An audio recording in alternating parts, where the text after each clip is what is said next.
Good evening, and welcome to the first of our welcome to the first of our fall Art in Focus lectures, co-sponsored by Stony Brook University Libraries. I'm Helen Harrison, director of the Pollock Krasner House and Study Center, and I want to thank Chris Kretz, the library's head of academic engagement, for his help in organizing the series, which is supported by Stony Brook University's John H. Marburger III Fund. Let me just admit a few more people. There we go. When Charles Duncan told me he'd been researching an obscure 1951 exhibition that included two of Jackson Pollock's paintings, but was not documented in the artist chronology, I wanted to know more. I also thought it would be great to have him share the results of his sleuthing, which is what he's here to do now. A former New York collector for the Archives of American Art, Charles is the executive director of the Richard Pousette-Dart Foundation, where he was part of a team that guided the renovation and historic designation of the Richard Pousette-Dart House and Studio in Suffern, New York, where the foundation is now based. He was the curator and author of the catalog for the 2014 exhibition, Absence Presence, Richard Pousette-Dart as Photographer, at the Munson Williams Proctor Art Institute, which is now known simply as the Munson, in Utica, New York. And he contributed to the exhibition Richard Pousette-Dart Beginnings, organized by Kettle's Yard at the University of Cambridge in 2018. For 3 years, he was editor of the verbatim section of the Brooklyn Rail, and in October 2015 served as the magazine's guest editor. In 2017, he organized the event 1,000 Words, Readings from Independent Artists' Archives at the Daedalus Foundation. He holds a master's degree in art history, theory, and criticism from the School of the Art Institute of Chicago, where he was a graduate fellow in education at the museum. I'm going to ask everyone to hold their questions until after Charles's talk. Please stay muted, or if you have comments in the meantime, please put them into the chat. And now I will turn it over to Charles. Great. I'm going to grab the screen. Thank you, Helen. I'm very pleased to present, as part of the Pollock Krasner House and Study Center's Art in Focus programming, a talk titled Boston 1951, So-Called Modern, So-Called Abstract. But before I begin, I would like to thank several people who were very helpful with research and ideas for this talk. Helen Harrison, again, Daniel Belasco, Jillian Russo, Robert Hobbs, Dana Martin, and Shana Larrabee, as well as the curators at the Addison Gallery of American Art. Tonight, I will present on the largely unknown exhibition, American Abstractionists, that took place in January of 1951 at the School of the Museum of Fine Arts, Boston. To support this exhibition, Richard Pousette-Dart, one of its featured artists, traveled to Boston to address students about contemporary trends in art, as well as his own approach to painting, drafting a well-thought-out statement that he would draw upon throughout the remainder of his career. Tonight, we will examine portions of this address as we explore this little-known exhibition and conclude by allowing Pousette-Dart to guide us through excerpts from his own text. When I began my journey with Richard Pousette-Dart about 15 years ago, I noted that scholarly texts about the artist often were peppered with lofty extended quotes attributed to Pousette-Dart's studio notebooks. Indeed, starting in his teens, Pousette-Dart populated notebooks of various sizes with philosophical musings and visual ideas as part of his daily practice. Yet prior to January of 1951, he shared his writings primarily to support his deeply held views as a conscientious objector or in service of statements for museums and galleries.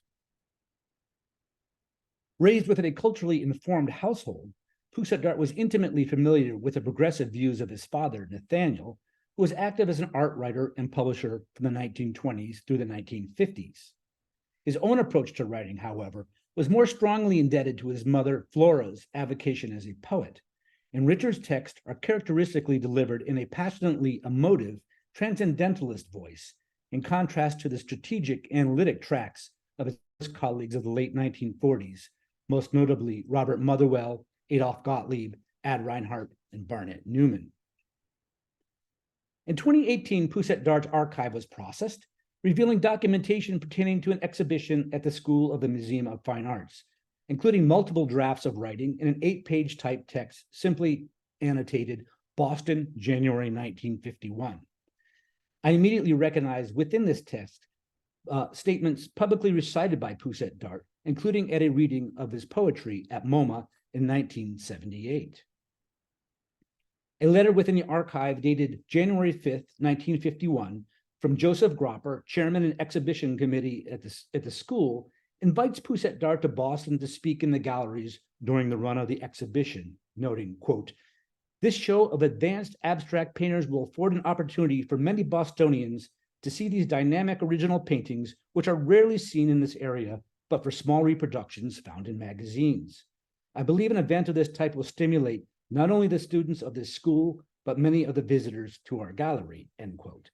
And this is the school as it is presently located at 230 in Fenway in Boston, which would be the same venue that the exhibition and the address was delivered in 1951. The original checklist for the American abstractionists, preserved in Pousette-Dart's papers, reveals 17 paintings by Jackson Pollock, Theodoros Stamos, Hedda Sterne, Mark Rothko, Sonia Sekula, Calvert Coggeshall, Boris Margot, Ad Reinhardt, Bradley Walker Tomlin, Richard Pousette-Dart, and John Stephan. Additional research revealed that the Addison Gallery of American Art in nearby Andover loaned paintings by Werner Dravis, Joseph Albers, and Maud Morgan.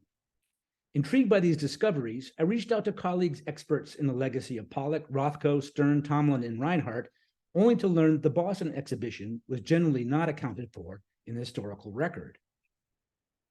Given Richard Pousette-Dart's uncharacteristic willingness to speak publicly on behalf of his colleagues, and knowing that January 1951 corresponded with the publication of the now famous Irascible's essay and Photograph in Life, I embraced the opportunity to research more fully the Boston exhibition and Richard Pousette-Dart's role within it. So as a starting point for this evening, I'd like to read several paragraphs from the introduction to Pousette-Dart's Boston address, accompanied by the image of his painting Quartet of 1950 that was featured in this exhibition. Quote, "I come here not as a speaker, but as a painter who is willing to attempt to clarify my own picture of art. So-called modern, so-called abstract art. I say so-called modern art because a true work of art is eternal in its meaning. It is timeless. I say so-called abstract. I say abstract because all art is abstract, and all abstract works must needs be of nature because we are of nature. Art is universal in its form. It matters not to true contemporary or universal truth whether it is a painting of a face, a figure, a tree, a cube, a line, a circle, or a bimorphic structure of paint. For artwork lives by the vitality of its own meaning, living significance, and the integrity of its being. I feel very happy that you are having the opportunity of seeing these paintings here, for I feel they are of the utmost significance in the art world today. These paintings do not represent a trend or a movement, but simply happen to be together in these various galleries. And yet with these artists, as well as those in other galleries, and those who have never exhibited or have exhibited in isolated places, I believe a renaissance exists today which is felt and shared by all. There is the birth of a new spirit and a new significance of form. There is a vitality and beauty in art today as penetrating and as all-embracing as has ever existed. It is certainly worth noting that Pousette-Dart commences his talk by underscoring the terms modern and abstract, or more rightly, so-called modern and so-called abstract, and clearly defines his own orientation to these much debated terms through the lens and language of transcendentalism. For Pousette-Dart, the periodicity of so-called modern art is subsumed into the eternal and timeless. All art is so-called abstract art because art and artists are inextricably one with nature, a sentiment shared by his colleague Jackson Pollock. What is paramount for Pousette-Dart, however, is that within all art, including so-called abstract art, there exists a universality of form. Given the short amount of time that Pousette-Dart was afforded to prepare his address, he would have turned to his richly illustrated notebooks compiled over the course of his largely self-directed educational program. We can also locate several published sources that may have informed his address, especially where the relationship between abstraction and nature is concerned. One is a small 1939 volume titled So-Called Abstract Art by theater impresario and graphic designer Merle Armitage, with whom Richard had in 1950 collaborated on a book called Tao's Quartet. A second source, even closer to home, is a 1947 article titled Nature and Abstraction by Nathaniel Pousette-Dart, published in the periodical MKR's Outlook. For these authors, both a generation older than Richard and trained within the traditional academy, categorical distinctions between abstraction and representation continued to remain a point of some debate.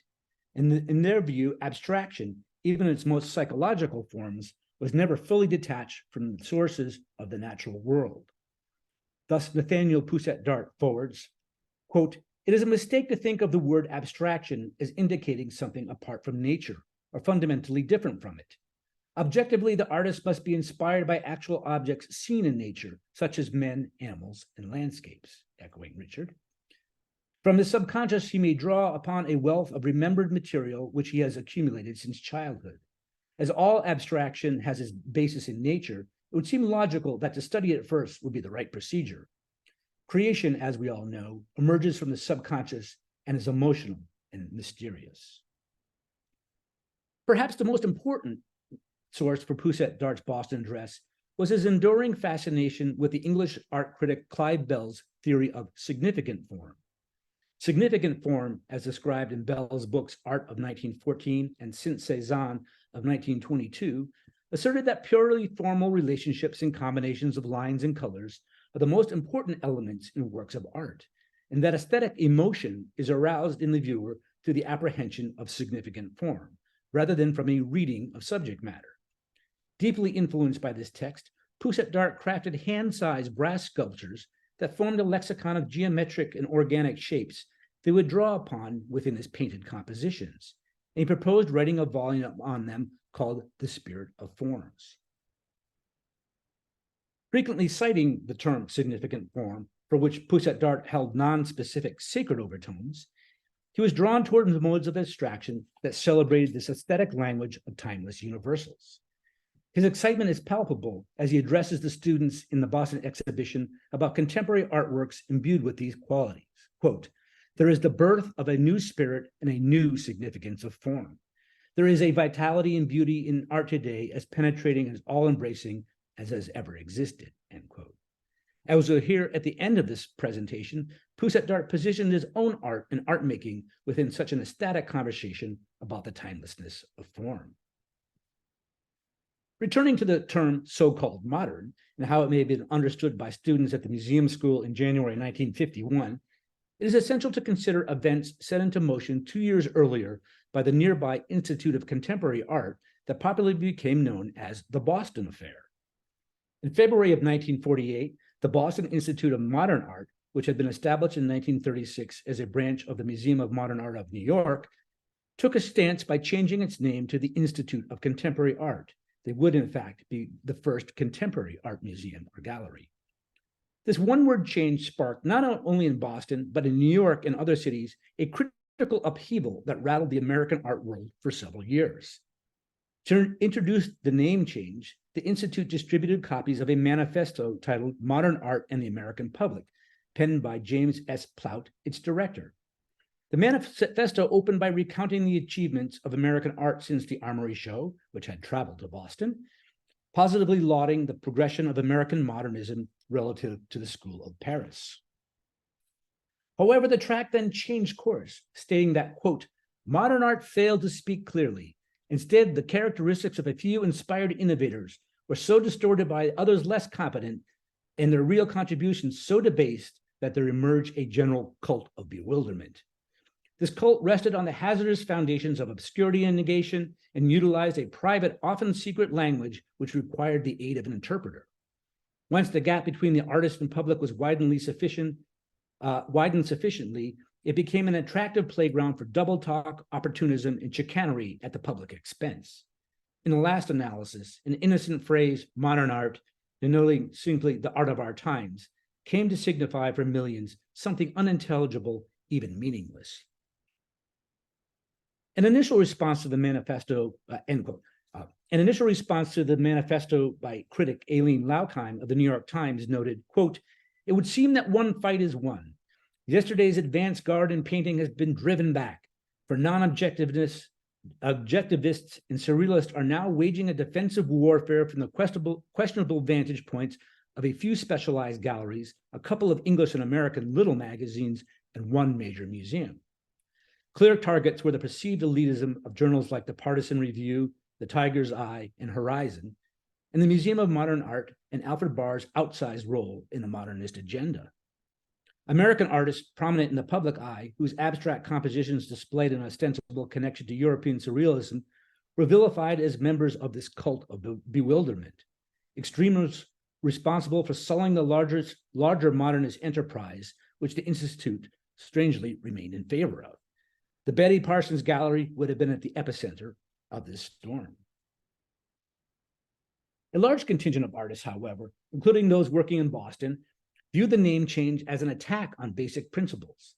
And in protest, Carl Zerb, head of the Department of Painting at the Museum School, Jack Levine, and David Aronson formed a modern artist group and organized a protest. In March of 1948, 300 artists, including students from the Museum School, rallied at the Old South Meeting House in Boston and demanded the ICA retract its statement.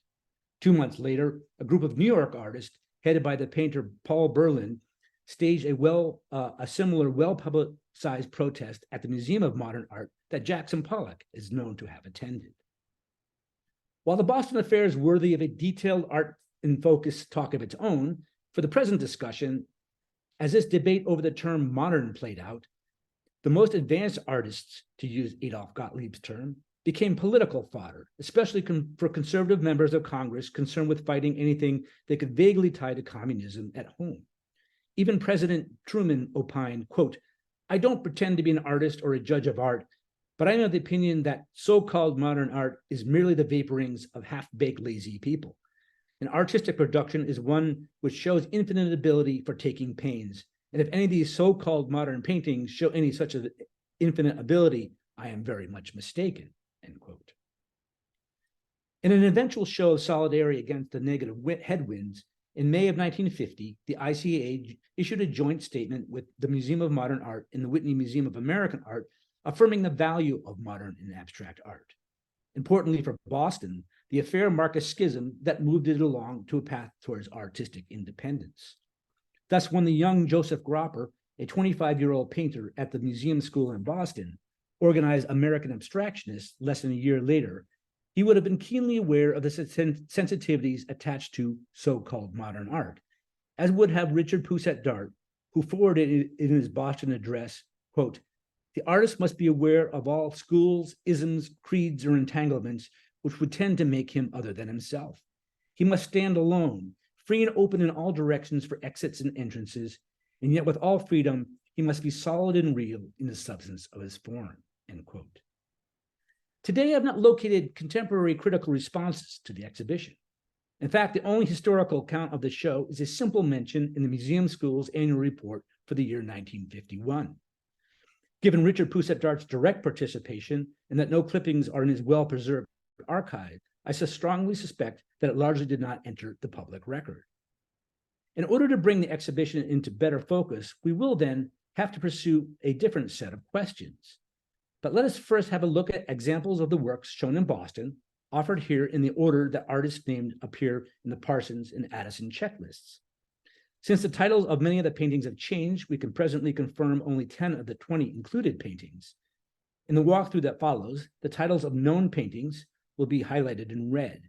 The remainder are examples of works by featured artists that offer a more complete picture of the exhibition. Number 20 and 21 by Jackson Pollock are small, identical-sized game board drip paintings created in 1950. In 1948, Pollock received autographed baseball board games from his brother Sanford McCoy, who was hired to screen print the games and had pre-cut boards left over. Pollock created a series of 16 drip paintings on the backs of these square masonite boards 13 of which he exhibited at the Betty Parsons Gallery in New York in 1950. Whoops. Theodoros Stamos had been a stalwart of Betty Parsons since 1943, when at age 21, he was given his first solo exhibition at the Wakefield Gallery. The year prior to the Boston show, he had a solo show at the Phillips Gallery in Washington, D.C., and began teaching at Black Mountain College. The original Boston checklist lists two works with the titles that we see here, Archaic Scepter and Archaic Release, relating to Stamos' exploration of ancient Greek sources. However, the work Archaic Release here is listed as being acquired by the Walker Art Gallery in 1948, so it's unclear whether this was indeed a work that was shown in the Boston exhibition. Born in Romania, Hedda Sterne had strong ties to European Dada and Surrealist movements before she emigrated to New York in 1941. Her debt to Surrealism is very much in evidence in Machine, which features two mechanomorphic creatures comprised of a jumble of metal hardware. Sterne began her Machine series in 1947 after encountering farming machinery on a trip to Vermont, saying, quote, "I had a feeling that machines are unconscious portraits of people's psyches, the grasping, the wanting, the aggression that's in a machine," end quote. This relatively small painting is part of a group of works by Rothko, sometimes referred to as multiforms. In this example, liquid paint soaks the canvas, leaving soft, indistinct edges and halos, rather than the biomorphic motifs that Rothko had previously used to convey emotional states. Interestingly, the first owner of 24A was Leonard Bocor, a developer of acrylic paints who brought them into general use with New York painters. Born in Switzerland and raised internationally, Sonia Sekula moved to New York in 1936, where she became close with many of the European surrealists in exile. In a letter to her mother, Sonia described New York as, quote, "very gray. All the steel constructions are waking up and their steel shines towards new work," end quote. In these comparative examples of her paintings from the period, we see ghostly scaffolding and swooping calligraphic lines that likely depict the view from the window of her studio, which she shared with musician John Cage and choreographer Merce Cunningham. Calvert Coggeshall initially worked as an interior designer, primarily in Maine and New York City, supporting himself with design commissions for cruise ships. Around 1950, he began to focus decisively on painting, influenced by his friend Bradley Walker Tomlin. He had his first show at the Betty Parsons Gallery in 1951. Born in Ukraine in 1902 and known primarily as a surrealist, Boris Margot moved to New York City in 1930, where he taught and began experimenting with celluloid and acetone in his printmaking. At Betty Parsons, he exhibited both prints and paintings, and this example of his painting from 1950 incorporates Margot's signature cello-cut plastic plate materials. One of the most relentless defenders of the purity of abstraction, by 1950, Ad Reinhardt began to further refine his paintings by narrowing his range of chroma and value. Such works nevertheless retain a push-pull dynamic in which warm colors appear to advance toward viewers while the cool colors appear to pull away. One of the oldest of the core group of abstract expressionists, Bradley Walker Tomlin, had traveled through many artistic styles before embracing abstraction fully during the late 1940s. I'm indebted to Daniel Belasco for pointing out that the title of the exhibited work, Maneuver for Position, likely suggests Tomlin's growing ambitions within the group of abstract expressionists with which he now aligned himself. Number 20, now titled Quartet, is one of the earliest of Richard Pousette-Dart's so-called Gothic and Byzantine paintings. In this group of thickly painted canvases, Pousette-Dart drew inspiration from the brilliant stained glass windows of Gothic cathedrals, concentrating on abstract form realized through the interplay of color and light. I'm going to show an additional image of Quartet from the 1960s. It was in the collection of a woman named Mrs. Maximilian Rose. She was the sister of Corinne West, who went by the name Michael West. And I'm just going to put out a little call here. This painting was sold in Christie's in the 1980s. and we don't know its current whereabouts. So if anyone watching knows its whereabouts, I'd love to hear from you after the presentation. Known today for his later circle paintings, we are looking at an example of John Stephan's abstract painting from around the time of the Boston exhibition. Stephan was co-publisher with his wife, Ruth Stephan, of the aforementioned journal, The Tiger's Eye, and created the painting that served as its cover image. The Tiger's Eye was a widely read magazine of literature and art published from 1947 through 1949. The inclusion of two paintings from the Addison Gallery, dating from the early 1940s, one by Joseph Albers, who was then 62 years old, and the other by Werner Dravis, who had been instrumental in advancing abstraction in America through his role with the American Abstract Artist Group, added historical context to the exhibition. It also brought attention to the growing prominence of the Addison Gallery in nearby Andover as a regional champion of so-called modern art. Founded in 1931 as part of Phillips Academy, the Addison had by this time built a collection of American modernism that included works by Tomlin and Pousette-Dart, as well as Pollock's 1947 drip painting, Phosphorescence, a gift from Peggy Guggenheim. And then there's Maud. This is a painting called Gyre 3 in the original exhibition.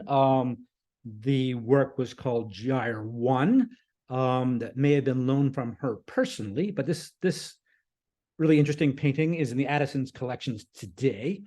And in looking at this painting a little bit, it did remind me a little bit of Harnett, Trompe l'oeil still lives to some degree, but also going back and looking at this Werner Dravis composition here, especially this part here. This would have been in the Addison's collections by the mid-1940s, along with a work on paper study for it, which I think was acquired in 1945. You see some similarities here, which we will soon learn why that may be the case. Maud Morgan descended from the prominent Boston Cabot family and grew up in Manhattan, where she graduated from the Ethel Walker School and Barnard College. Upon graduating, she moved to Paris to study at the Sorbonne and then traveled extensively.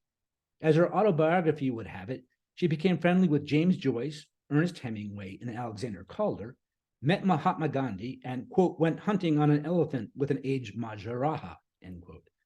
Back in Paris, she met her future husband, Patrick Morgan, an American contemporary artist who encouraged her to paint, and then returned to New York in the 1930s.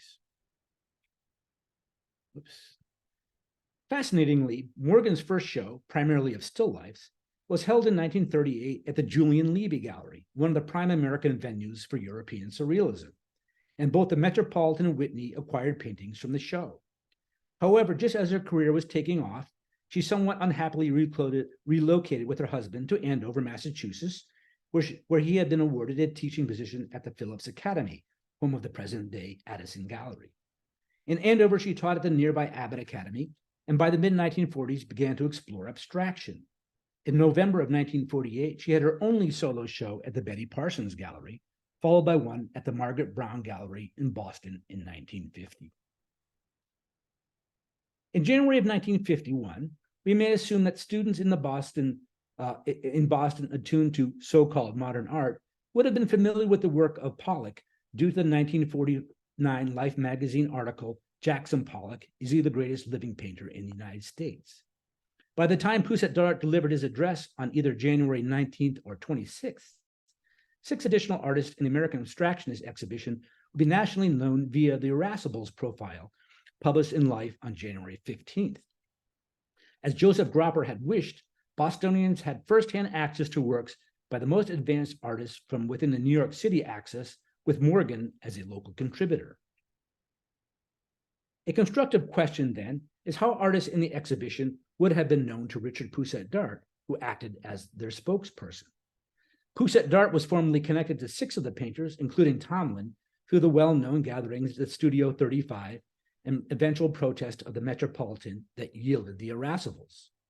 But personally, he was close to Reinhardt, Rothko, Stamos, and Stephan, who featured Pousette-Dart's work in The Tiger's Eye.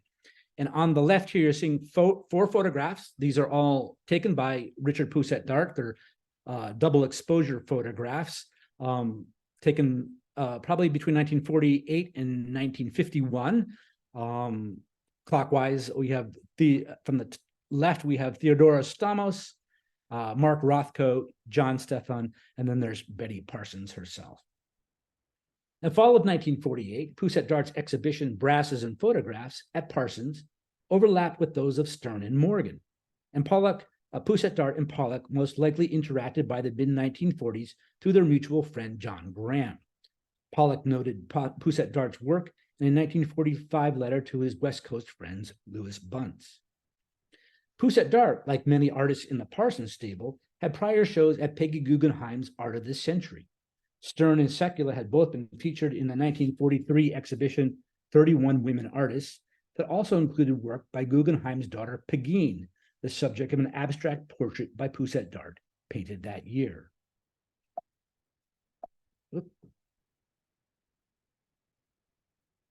And to demonstrate the long-standing connections between many of these artists, Dravis, Margot, and Albers had exhibited during the late 1930s and early 1940s at the important incubator for advanced art in New York, the nonprofit Artist Gallery on 57th Street. Pousette-Dart had his first solo exhibition there in the fall of 1941 at the age of 25 during the same season in which Dravis and Margot exhibited. You see a very youthful Richard Pousette-Dart photographed in the galleries of the Artist Gallery at that time. Coggeshall, in fact, was the sole newcomer to this rich tapestry of pre-existing connections. It is also instructive to note that the Boston exhibition took place concurrently with the exhibition 17 Modern American Painters at the Frank Pearls Gallery in Beverly Hills, California, which ran from January 11th through February 7th of 1951. This show presented a more strategic assembly of paintings from leading gallerists in New York that championed abstract expressionism, including Egan, Sidney Janis, Samuel Coutts, and Parsons. A review of January 21st in the Los Angeles Times notes that 12 in the exhibition were artists who, quote, refused to submit work for the Metropolitan's big national competition, end quote. Already a reference to the growing notoriety of the Irascibles' profile in life, and that it, quote, represents the most controversial movement in American painting, end quote. A side-by-side comparison of artists in the exhibitions shows two different presentations of advanced artists at this moment.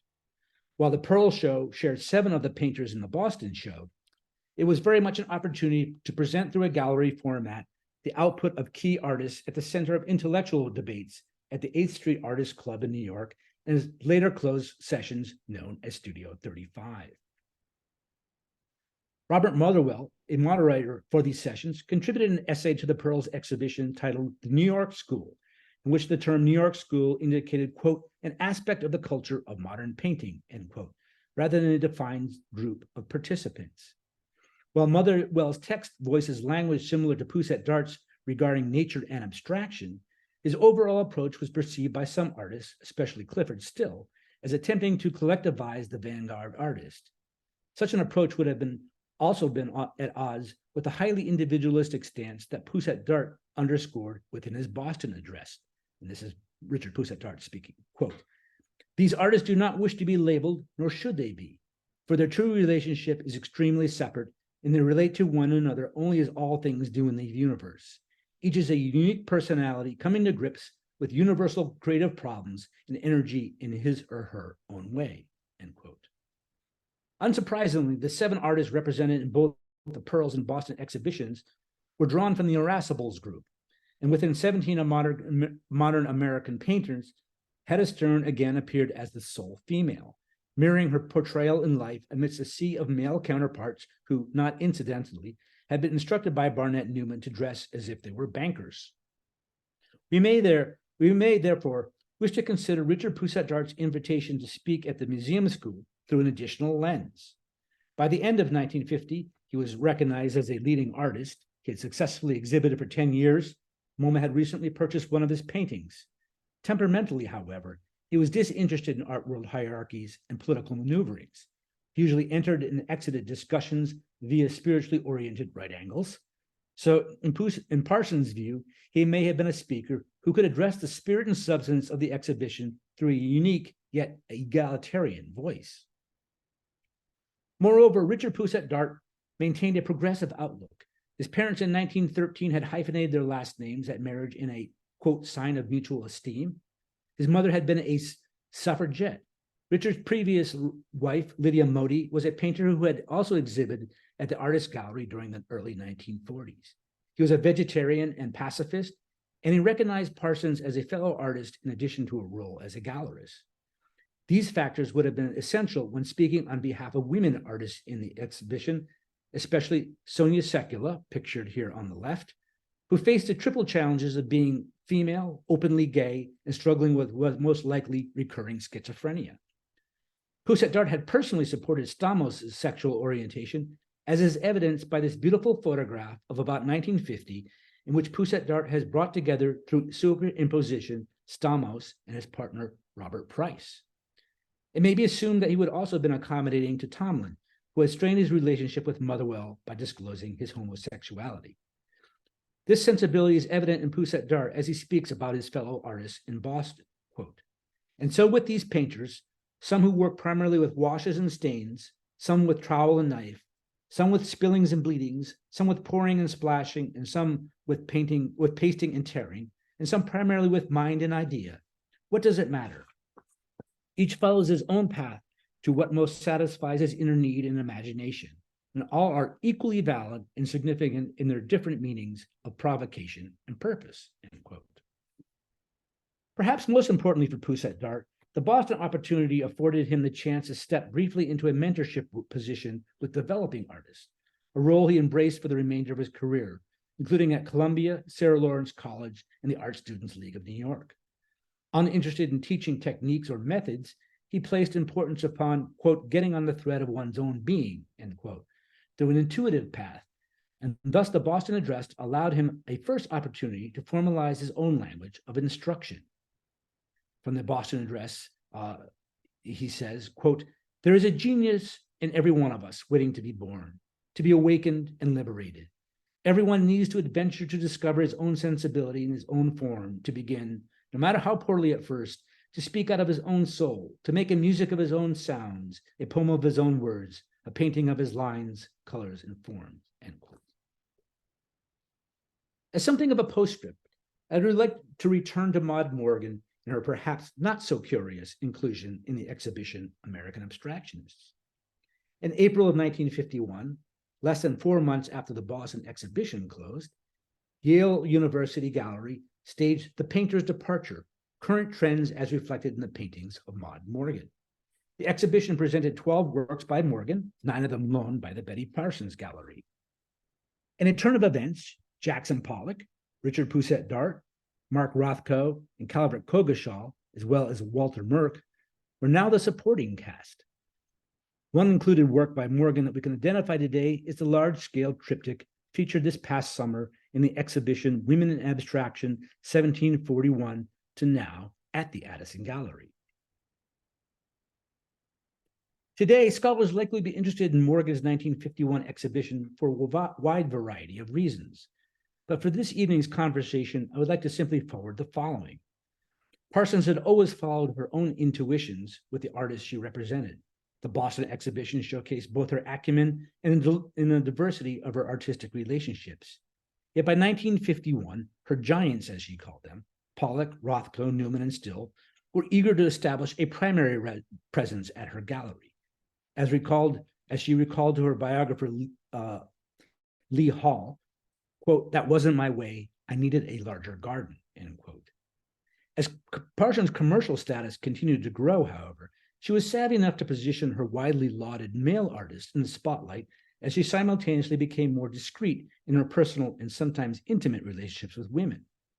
It is not surprising, then, that a laudatory profile of the Betty Parsons Gallery in Vogue in October of 1951 by the same Aileen Laucon, who had labeled her artist as extremist 3 years earlier, celebrated 11 male artists with the sculptor Day Schnabel as the only representative woman. I would like to suggest, therefore, that Parsons' support of Morgan's exhibition at Yale may have served not only as an avenue to maintain meaningful activity with her women artists, but as a surrogate for her own aspirations as an artist, which had dramatically taken a back seat as she became more consumed by the demands of her predominantly male artists.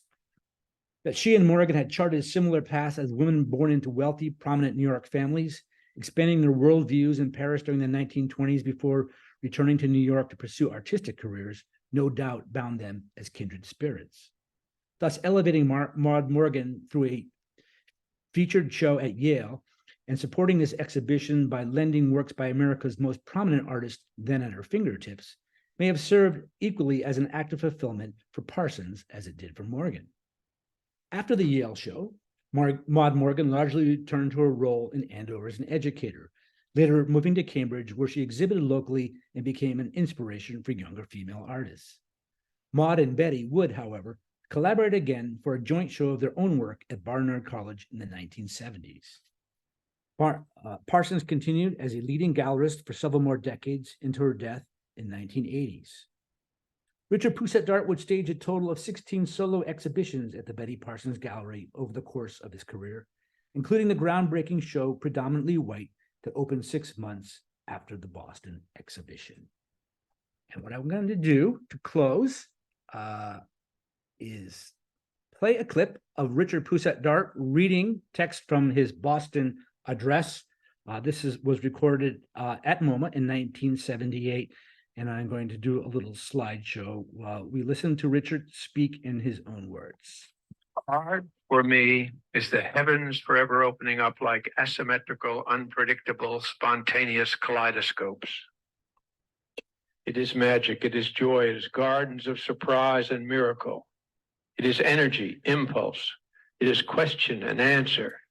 It is transcendental reason. It is total in its spirit. My own painting is a direct experience with my materials. I never make preliminary sketches or plans, but approach my canvas directly, usually with whatever I happen to feel at the moment. However, sometimes I begin with felt remembrances of form experience, impressions, which have built up in my mind and have remained over months or years, derived from places I have been, people, faces, figures, forms, things I have seen, emotions I have felt. These are often for me a beginning impulse. However, once the painting is begun, it seems to rise above these things, whatever they are, and grows or evolves of its own accord, listens to the voice and spirit of whatever materials are being used. My paintings grow as flowers in a garden, together yet in many different directions and ways. Every painting is like a new birth and a new experience for me. I work over and over old paintings. Some of my paintings today have 20 or 30 paintings beneath. Some more. Sometimes it seems as if I paint just one painting always, from a white canvas through an experience of colors and lines and then back to white again. Yet always enriched. Nothing is ever lost. Everything that is achieved, even though it does not appear to be present, remains. And some of my canvases are just this, a final experience of white on white, having traveled through and through like an area of ground wherein much dancing has occurred. All right. Here we are.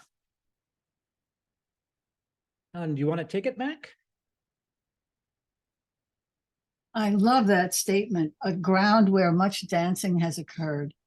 That is such a perfect description and such a very apt way of considering how not only Pousette-Dart's forms, but the work of many of the abstract expressionists evolves through various permutations. As the artist, and of course Pollock so famously has been likened to a dancer working around all four sides of the canvas on the floor, but just that choreographic feeling of movement and expression developing naturally, the way nature is forms itself and reforms itself, is really poetic. Obviously, he was a poet and had poetic in ambitions, but I think that it so perfectly sums it up.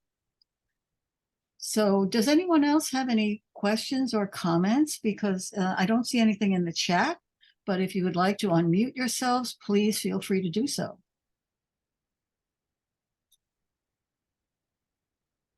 Ellen Landau, I see. She says, let me just find it here. Sonia Sekala's painting 7 a.m. is now owned by Christian Levitt. Okay, Christian Levitt is a collector who lives in Florence, Italy, and he has amassed a very large and comprehensive collection of abstract art by female artists. And Ellen and Joan Martyr have recently edited a catalog of his collection. I want to ask Ellen, is that available now? Where can people get it? So if you want to either unmute yourself or put that in the chat, it would be great. I think it's wonderful to see the work of someone like Maud Morgan, who clearly has been grossly overlooked. Partly moving to Massachusetts, I guess, kind of did it for her. But the idea that there are other female artists out there who are waiting to be rediscovered, and certainly not every stone has been turned over at this point. I was also very interested in the fact that the Life magazine article, that 1951 seems to be such a pivotal year for exhibitions that exposed advanced art in various other locations like Chicago and Boston. And the Yale University Art Gallery show that you referenced, the Painter's Departure, Right. that is also not cataloged in Pollock's chronology. I could not find it in any of the literature. So it's another one that just kind of fell through the cracks. And it was the same Pollock painting number 20 that was in the Boston exhibition that went to Yale. So it was kind of interesting. Yeah. Do you have a complete checklist of that show? I do, yes. Yeah, I have the original, Maud Morgan brochure, which has her very interesting biography at that point, and it lists the other paintings. The Richard Pousette-Dart painting was called, is it number 2, which today I think is called Cascade. Mm-hmm. So, yeah. Well, it's a remarkable piece of detective work. And of course, it shows you how going through an artist's archive in detail like that can reveal things that are often overlooked in standard treatments because they're just too obscure, too out of the way, too minuscule, and would lead you down a rabbit hole that you don't necessarily want to go down. But at the same time, going back through these things can bring up some of these other points that would just get overlooked otherwise.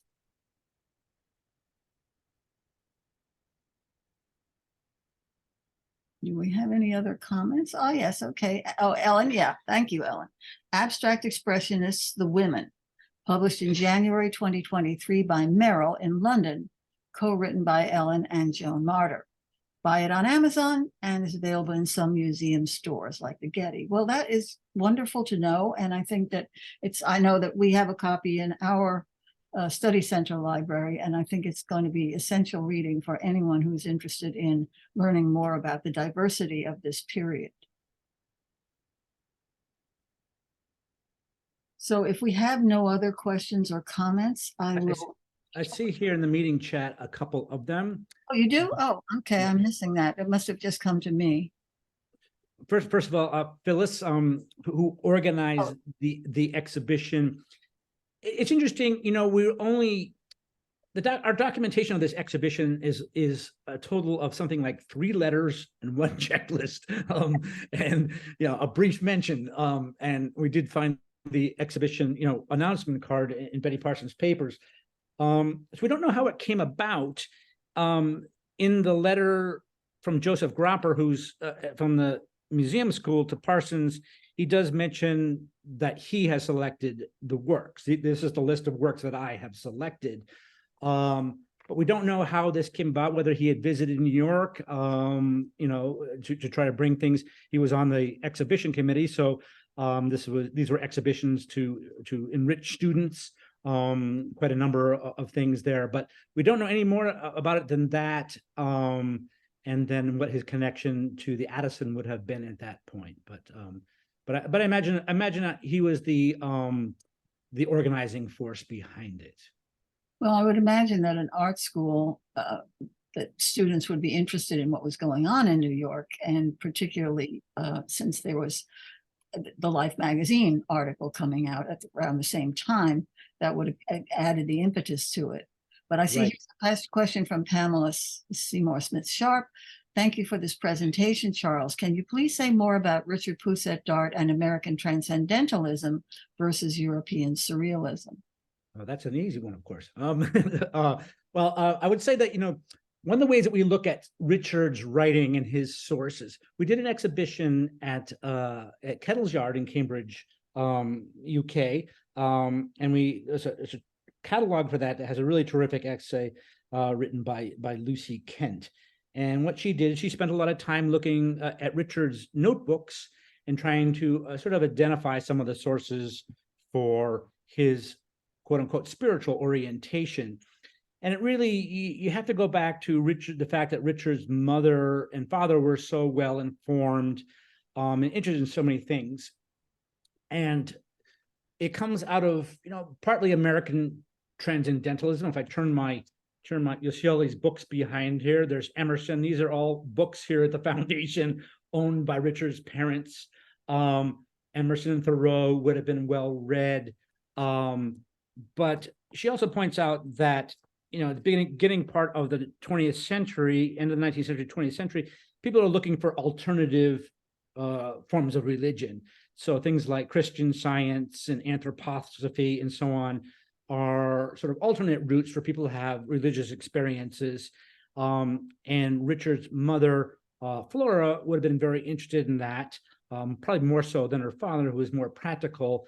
So Richard is really immersed in that previous generation's dialogues on these topics, much more so than I think having conversations with colleagues.